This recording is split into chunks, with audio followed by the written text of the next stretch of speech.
Do you think game companies actually pay top reviewers to give their games higher ratings? Because honestly, that's exactly how I feel about Capcom's game Pragmata. This game is getting ratings that I don't think even GTA 6 will get. So what made me say that? Stay with me in this review and you'll understand everything. This is Versi from Gameverse, don't forget to like and subscribe and let's get started. First of all my friend, any game review is based on three main things: the story, the gameplay, and finally the graphic and production quality. So let's break them down one by one. Let's start with the story. Honestly, if I had to rate it out of 10, it wouldn't get more than 3. The story feels shallow and not well developed at all. And I'm telling you right now, you'll probably figure out the ending at least 3 hours before you actually reach it. You might say that's fine as long as the story is good. But here's the problem. If you don't pay attention to all the details and notes, you will literally get lost in the story. And you will miss a lot of its depths. Especially the backstory of Diana, the little girl robot who follows the main character.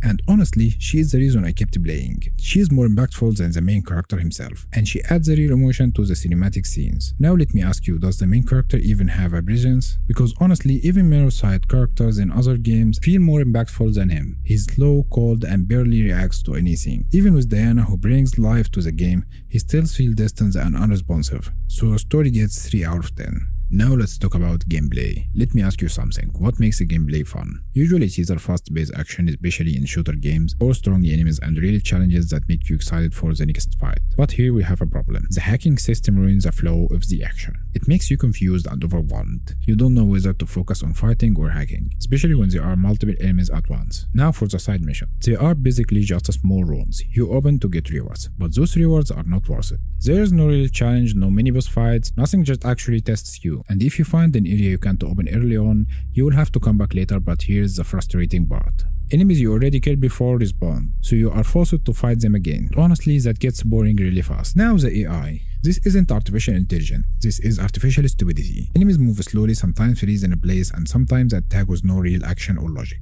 Someone might say this can be fixed with a patch. Maybe, but even if that happens, there's another issue. The game only has 2 difficulty levels: easy and normal. Hard mode unlocks after finishing the game, and you can complete the entire game without dying even once. So yeah, there is basically no real challenge. But to be fair, the boss fights are actually really good. They are well designed, fun cinematic, and offer a real challenge. Also, the progression system and weapon are generally well made. They actually make you feel like you are progressing through the game. So because of that, the gameplay gets a 6 out of 10. Finally, the best part of the game in my opinion, the graphics. Visually, the game looks amazing.